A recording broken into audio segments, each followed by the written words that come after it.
हमारे पास का टाइम नहीं था,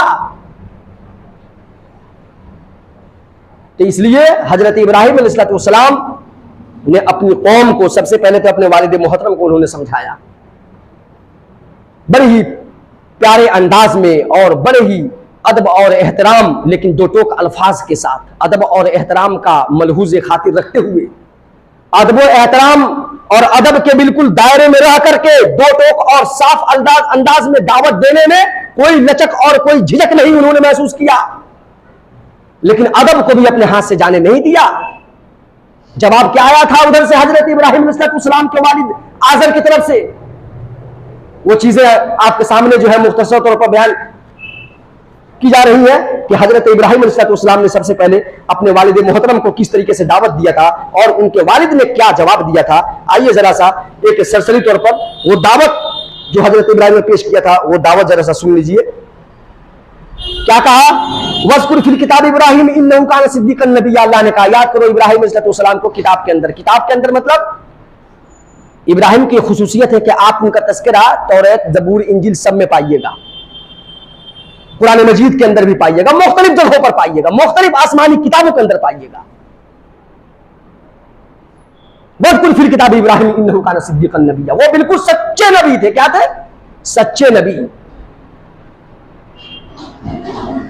इज़ क़ाल लिअबीही लिम तअबुदु मा ला यस्मउ वला युबसिरु वला युग़नी अन्का शैय्या। जिस वक्त उन्होंने अपने वालिद को, देखिए अपने वालिद साहब को कैसे समझा रहे, अपने वालिद साहब को कैसे समझा रहे हैं। उन्होंने अपने बाप से कहा ए मेरे अब्बू जान, लिमा ताबुद, आप ऐसे की इबादत क्यों कर रहे हैं, माला यस्मउ वला युबसिर, जो ना सुन सकती हैं और जो ना देख सकती हैं, वला युगनी अन्का शैय्या, और न ही किसी चीज से आपको ये बेनियाज कर सकती हैं, ना कोई चीज आपको दे सकती हैं, ना कोई चीज आपसे ले सकती हैं। तो ऐसों के सामने आप अपना हाथ जोड़ रहे हैं, हाथ बांध रहे हैं, उसके सामने खड़ा होकर के पता नहीं किस दुनिया में चले जा रहे हैं, कुछ देर के लिए आंख बंद कर ले रहे हैं, तरह तरह के चढ़ावे चढ़ा रहे हैं उसके सामने। तो आखिर ये सब क्यों हो रहा है ऐसे के सामने कि जिसको आपके इस अमल का रत्ती बराबर कोई खबर ही नहीं है कि उसके सामने कौन आदमी क्या कर रहा है, वो बेखबर है, आपकी समझ से उसको कोई लेन देन नहीं। और ये बहुत ताज्जुब वाली बात है। इस वजह से मैं आपको समझा रहा हूं कि बहुत ताज्जुब और बड़ा खतरनाक। ताज्जुब तो आपको बात इतनी मोटी सी बात समझ में नहीं आ रही है, और खतरनाक इस वजह से कि यह अमल अल्लाह के यहां बड़ा खतरनाक है, ये शिर्क है, ये शिर्क है। कहा या वती इन्नी क़द जाअनी मिनल इल्म, ऐ मेरे वालिद मोहतरम मेरे पास इल्म आ चुका है।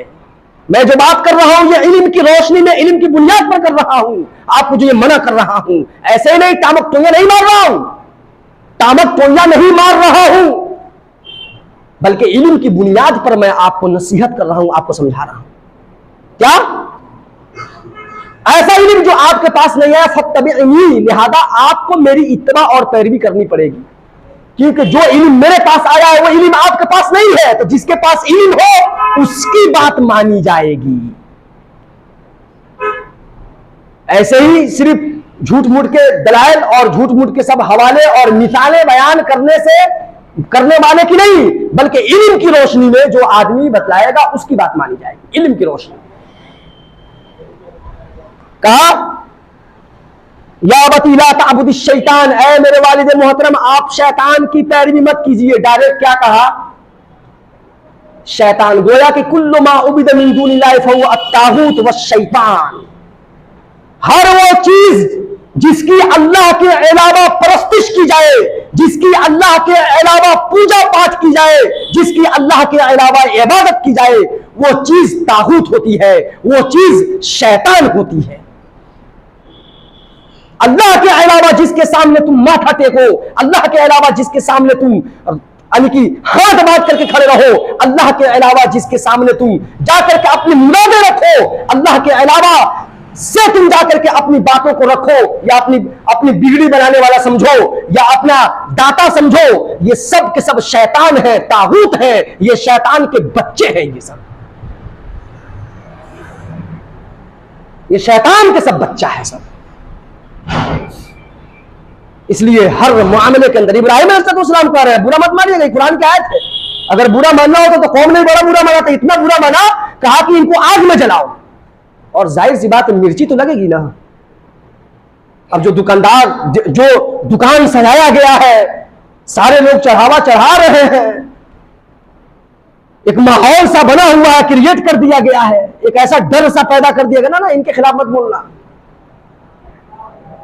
वरना ये इतना पहुंचे हुए थे अपने वक्त में, इतना पहुंचे हुए थे कि अगर मिट्टी खोद कर देखो तो हड्डी अगर मिल जाए, अगर हड्डी मिल जाए तो अल्लाह का शुक्र अदा करो कि एक हड्डी कैसे मिल गई। अब वो हड्डी है किसकी, वो भी भेजना पड़ेगा, फोरेंसिक रिपोर्ट वालों के यहां बुलाना पड़ेगा और वो जाकर लैब वगैरह में जांच पड़ताल करवाना पड़ेगा। इतने बड़े अपने वक्त के थे कि नहला धुला करके और फिर मिट्टी के हवाले कर दिया गया। ऐसा अक्ल की जरूरत है मेरे भाइयों और मेरे दोस्तों। अल्लाह की जात है, उसके सामने ही सब कुछ अपना रखिए। अगर कोई कितना हो बड़ा वक्त का पहुंचा हुआ, कितना हो बड़ा फकीर हो, पीर हो, वली हो, तो आप एक लफ्ज में जवाब दे दीजिएगा कि हां, अगर वो वक्त के इतने बड़े वली या पीर या फकीर थे तो मैं मानता हूं, अदब और एहतराम है मेरे दिल के अंदर, लेकिन बस उतना ही, अब उसके आगे एक लफ्ज नहीं।